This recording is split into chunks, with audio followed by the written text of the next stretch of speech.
আসসালামু আলাইকুম। শুরুতেই শিরোনাম। হামাস ফাতার ঐক্য, ইসরায়েলের কপালে চিন্তার রেখা।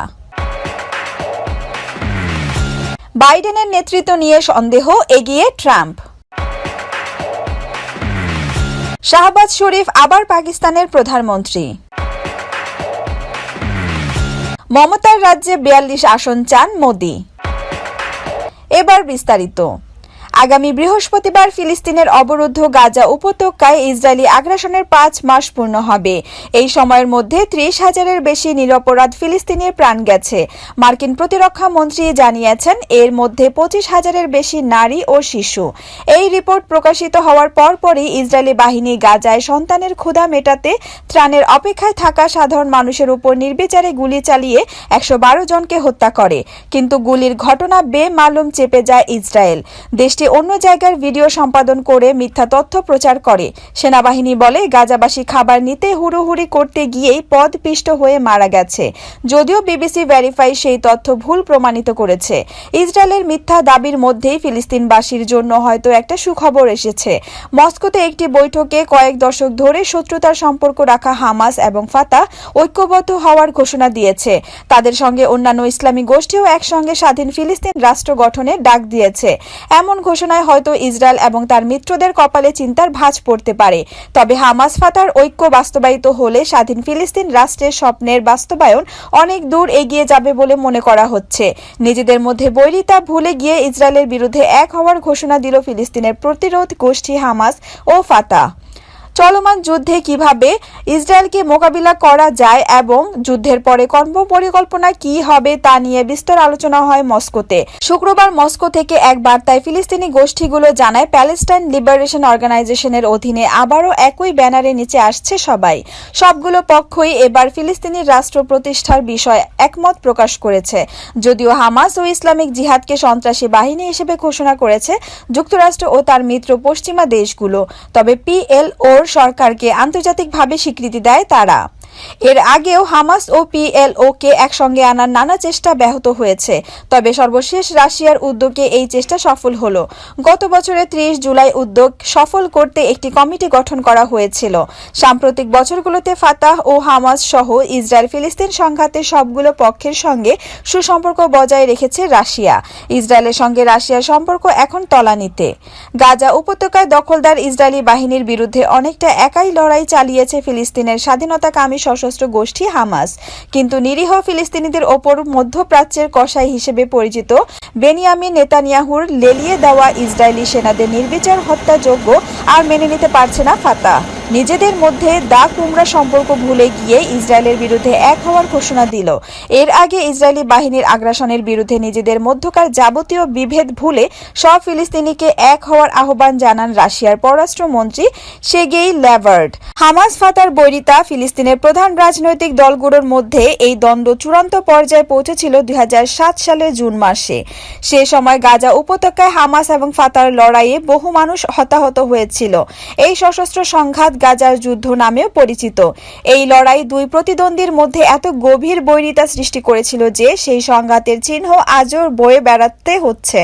২০০৬ সালে ফিলিস্তিনের পার্লামেন্ট নির্বাচনে ফাতাহ হেরে যাওয়ার পর এবং হামাস যোদ্ধারা গাজা নিয়ন্ত্রণ নেওয়ার পর এই সহিংসতা শুরু হয়। ওই সংঘাতের ফলে ফিলিস্তিনের যৌথ সরকারের বিলুপ্তি ঘটে এবং ফিলিস্তিনি ভূখণ্ডে শাসনভার ভাগ হয়ে যায়। ফিলিস্তিনের দুই অংশ, পশ্চিম তীর ফাতাহ আর গাজা হামাসের শাসনে চলে যায়। যুক্তরাষ্ট্রের জর্জ ওয়াশিংটন ইউনিভার্সিটির রাষ্ট্রবিজ্ঞান ও আন্তর্জাতিক বিষয়ক অধ্যাপক নাথান ব্রাউন বিবিসি মুন্ডোকে বলেছেন, হামাস এবং ফাতাহর মধ্যে ২০০৭ সালে সংঘাতে প্রচুর রক্তপাত হয়েছিল। তারপর থেকে তাদের মধ্যে তিক্ততা আরও তীব্র হয়। সেই মুহূর্ত থেকে ফিলিস্তিনি অঞ্চল এবং তাদের নেতারা ভিন্ন ভিন্ন পথ অনুসরণ করে। তবে তারও অনেক আগে থেকে দুই পক্ষের মধ্যে কোন্দল চলছিল বলে তিনি জানান। ব্যাপক চাপে ইসরায়েল। প্রায় ৫ মাস ধরে ইসরায়েল নৃশংসভাবে ফিলিস্তিনের ৩০,০০০-এর বেশি নাগরিককে হত্যা করেছে। গত বছর একটি হাসপাতালে এবং গত সপ্তাহে একটি ত্রাণ কেন্দ্রে হামলা চালিয়ে ব্যাপক সমালোচনার মুখে পড়ে ইসরায়েল, যদিও তারা কোনোটি স্বীকার করেনি। এরপর ইসরায়েলের মিত্র দেশগুলো সমালোচনা শুরু করেছে। কেবল যুক্তরাষ্ট্র নিরাপত্তা পরিষদে বারবার ইসরায়েলের পক্ষে ভোট দিয়ে যাচ্ছে। এছাড়া চীন, রাশিয়া, ফ্রান্স ও ব্রিটেন সহ বাকি দেশগুলো বেশিরভাগ ক্ষেত্রে ফিলিস্তিনের পক্ষে ভোট দিচ্ছে। মিত্ররা ধীরে ধীরে সরে যাওয়ায় চাপে পড়েছে প্রধানমন্ত্রী নেতানিয়াহুর সরকার। এছাড়া দেশটির অভ্যন্তরেও প্রতিদিনই জিম্মিদের ফিরিয়ে আনার দাবিতে নেতানিয়াহুর বিরুদ্ধে বিক্ষোভ হচ্ছে। অথচ নেতানিয়াহু কট্টরপন্থীদের সমর্থন করে স্বাধীন ফিলিস্তিন রাষ্ট্র গঠনের দাবিকে অস্বীকার করে আসছেন। পার্লামেন্টেও তার এ সংক্রান্ত প্রস্তাবটি পাশ হয়েছে। ইসরায়েলের নিজের স্বাধীনতা, নিরাপত্তা ও আত্মরক্ষার অধিকারের কথা বললেও ফিলিস্তিনিদের স্বাধীনতা দিতে নারাজ। অথচ ফিলিস্তিন ভূখণ্ডে ইসরায়েলের জন্ম। ইসরায়েল বিভিন্ন দেশে অস্ত্র ও প্রযুক্তি পণ্য রপ্তানি করে বেশিরভাগ অর্থ আয় করে, কিন্তু 12 দেশের 2 শতাধিক এমপি ইসরায়েলের ওপর অস্ত্র নিষেধাজ্ঞা দেওয়ার আহ্বান জানিয়েছেন। এর আগে বৃহস্পতিবার কলম্বিয়া অস্ত্র আমদানিতে নিষেধাজ্ঞা দেয়। বিশ্লেষকরা বলছেন, হামাস এবং ফাতার মধ্যে ঐক্যের ঘোষণার বাস্তবায়ন হলে নেতানিয়াহুর গ্রেটার ইসরায়েল রাষ্ট্র প্রতিষ্ঠা গড়ার স্বপ্ন ভেঙে যাবে। উল্টো স্বাধীন ফিলিস্তিন রাষ্ট্রকে স্বীকৃতি দিতে হবে। যদিও হামাস এবং ফাতার মধ্যে এর আগেও কয়েকবার ঐক্যের চেষ্টা হয়েছে, কিন্তু শেষ পর্যন্ত সফল হয়নি। আর এটাই ফিলিস্তিনবাসীর দুঃখ। মার্কিন প্রেসিডেন্ট জো বাইডেনের ওপর তার দল ডেমোক্রেটিক পার্টির আস্থায় ঘাটতি রয়েছে। তিনি যেভাবে যুক্তরাষ্ট্রকে নেতৃত্ব দিচ্ছেন তা নিয়েও তাদের মনে সন্দেহ রয়েছে। এটা তাকে তার প্রতিদ্বন্দ্বী রিপাবলিকান পার্টি ডোনাল্ড ট্রাম্প থেকে পেছনে ফেলেছে। যুক্তরাষ্ট্রের প্রেসিডেন্ট নির্বাচন সামনে রেখে দ্য নিউ ইয়র্ক টাইমস ও সায়েনা কলেজের এক জরিপ এইসব তথ্য উঠে আসে। শনিবার জরিপটি প্রকাশ হয়। আগামী নভেম্বরে এই নির্বাচন হওয়ার কথা রয়েছে। দেশব্যাপী নিবন্ধিত ভোটারদের মধ্যে চালানো নতুন জরিপে প্রেসিডেন্ট বাইডেন পেয়েছেন 43% সমর্থন। তার প্রতিদ্বন্দ্বী ট্রাম্প 48% সমর্থন পেয়ে এগিয়ে আছেন।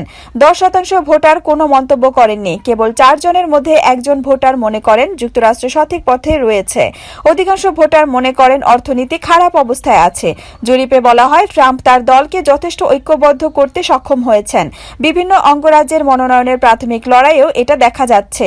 2020 সালে ট্রাম্পকে যারা ভোট দিয়েছেন এবারও তাদের 97% তাকেই সমর্থন করছেন। তারা কেউই বলেননি এবার তারা বাইডেনকে ভোট দেবেন। পক্ষান্তরে প্রেসিডেন্ট বাইডেনের ক্ষেত্রে এ হার 83%।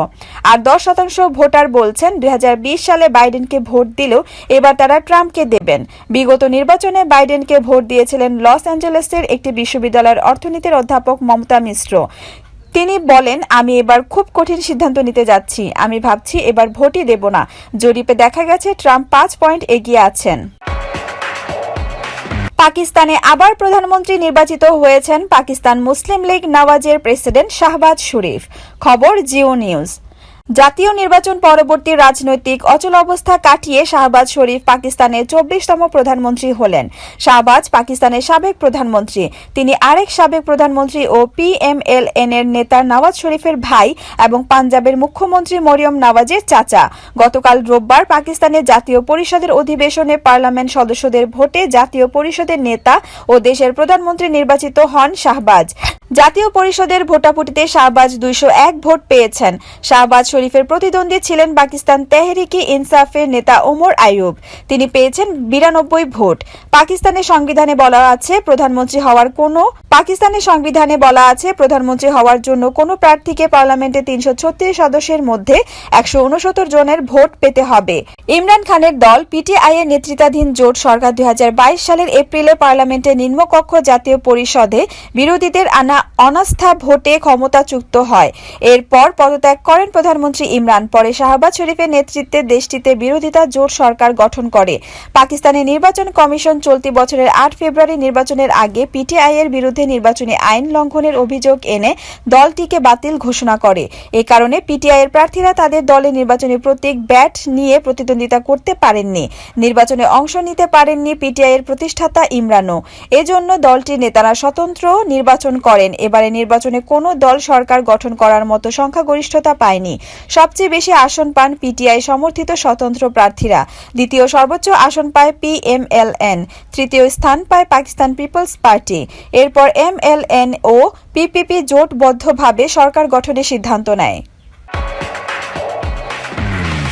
দুদিনের পশ্চিমবঙ্গ সফরে লোকসভা ভোটের জোরদার প্রচার সেরে গেলেন ভারতের প্রধানমন্ত্রী নরেন্দ্র মোদী।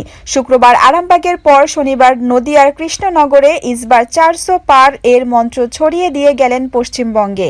এমনকি রাজ্যে 42 আসনেই জেতার প্রতিশ্রুতিও চাইলেন। জনসভায় মোদী বলেন, এবার এই বাংলার 42টি আসনের সবকটিতেই পদ্ম ফোটাতে হবে। লোকসভার 543টি আসনের মধ্যে বিজেপির নেতৃত্বাধীন এনডিএ কে 400 আসন পার করতে হবে। Times of India. শনিবার কলকাতা থেকে সকাল 9:30 নাগাদ হেলিকপ্টারে কৃষ্ণনগরের উদ্দেশ্যে রওনা দেন। সেখানে পৌঁছে 10:30 থেকে 11টা পর্যন্ত একটি সরকারি কর্মসূচিতে যোগ দেন। একগুচ্ছ প্রকল্পের শিলান্যাস উদ্বোধন করেন তিনি। সরকারি প্রকল্পের উদ্বোধনের পরে হুড খোলা গাড়িতে কৃষ্ণনগর কলেজ মাঠে বিজেপির সভায় যোগ দিতে যান। সভায় এসেই হরে কৃষ্ণ বলে বক্তৃতা শুরু করেন তিনি। আরামবাগের পর কৃষ্ণনগরে জনসভায় মোদীর মুখে উঠে এলো সন্দেশখালীর প্রসঙ্গ। তিনি বলেন, তৃণমূল মা মাটি মানুষের কথা বলে মা বোনদের ভোট পেয়েছে, কিন্তু এখন মা মাটি মানুষ তৃণমূলের কুশাসনে কাটছে। সন্দেশখালীর মানুষ বিচার চেয়ে গিয়েছে, কিন্তু সরকার তাদের কথা শোনেননি। রাজ্য সরকার চাইতো না যে সন্দেশখালীর মূল অভিযুক্ত গ্রেফতার হোক। বিজেপির প্রতিবাদ দেখে ঝুঁকতে বাধ্য হয়েছে রাজ্য সরকার।